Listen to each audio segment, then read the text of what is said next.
Unexpected investors. My investment plan at the age of 23. నా age 23.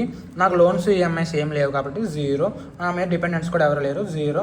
నా income for example 30,000 అనుకుందాము. ఈ 30,000ని నేను ఎలా ఇన్వెస్ట్ చేస్తానో దాని గురించి వీడియోలో చెప్తాను. ఈ 30,000ని నేను 2 పార్ట్స్గా డివైడ్ చేసుకుంటాను. ఈ 2 పార్ట్స్లో ఎక్స్పెన్సెస్ ఒకటి, మళ్ళీ నా సేవింగ్స్. ఈ సేవింగ్స్ అండ్ ఎక్స్పెన్సెస్ 70%. ఈ 70%లో నీడ్స్, వాంట్స్, మళ్ళీ నా ఇన్సూరెన్స్ అన్నీ దీంట్లోనే కవర్ అయిపోతాయి అనమాట. ఈ మిగిలిన 30%ని నేను సేవింగ్స్గా వాడతాను. అంటే ఎంత 9,000 రూపీస్ని.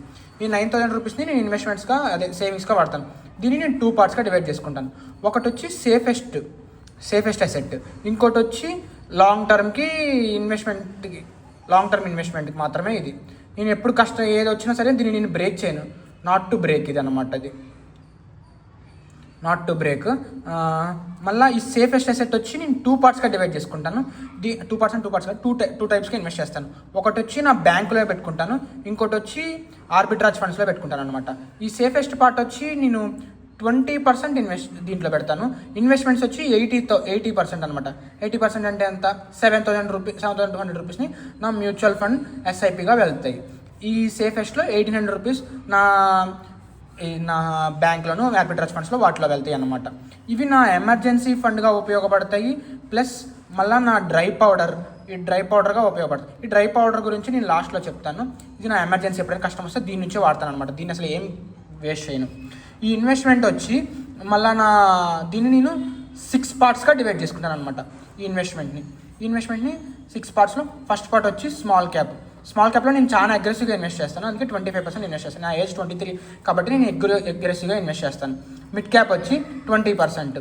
మళ్ళీ లార్జ్ క్యాప్ వచ్చి నేను 15% ఇన్వెస్ట్ చేస్తాను. మళ్ళీ ఫ్లెక్సీ క్యాప్ వచ్చి నేను 20% ఇన్వెస్ట్ చేస్తాను. గోల్డ్ వచ్చి 10% గోల్డ్ ఎందుకంటే ఇవి ఎప్పుడైనా పడినా ఈ గోల్డ్ పెరుగుతుంది అనే భావంతో ఇన్వెస్ట్ చేస్తాను అనమాట. ఈ 10% వచ్చి నా ఎక్స్పెరిమెంట్. ఈ ఎక్స్పెరిమెంటే మేజర్ అనమాట. ఏంటి, నేను ఈ ఎక్స్పెరిమెంట్ కోసమే నేను మార్కెట్ ఓపెన్ చేసి మూవింగ్ మార్కెట్స్ ఎలా ఉన్నాయి ఏంటి అని మొత్తం చేస్తూ ఉంటాను అనమాట. ఈ ఎక్స్పెరిమెంట్స్లో నేను ఏమేం చేస్తానంటే సిల్వర్లో ఇన్వెస్ట్ చేస్తాను, మళ్ళా గ్లోబల్ ఫండ్స్లో ఇన్వెస్ట్ చేస్తాను. గ్లోబల్ ఫండ్స్ అంటే చైనా ఫండ్స్లో, నాస్డాక్లో, యూఎస్ ఫండ్స్లో అన్నిట్లో ఇన్వెస్ట్ చేస్తూ ఉంటాను అనమాట. ఈ 10%ని ఎందుకంటే పోయినా పర్వాలేదు అన్న కాన్ఫిడెన్స్ తోటి ఈ 10%ని ఇన్వెస్ట్ చేస్తాను. మళ్ళీ ఈ డ్రై పౌడర్ ఉంది కదా, ఈ డ్రై పౌడర్ని నేను ఈ ఎక్స్పెరిమెంట్ లాగే వాడతాను అనమాట. ఎక్కడైతే నాకు చీప్గా దొరుకుతుందో ఆ చీప్గా దొరికిన ప్రోడక్ట్స్ని కొంటూ ఉంటాను అనమాట.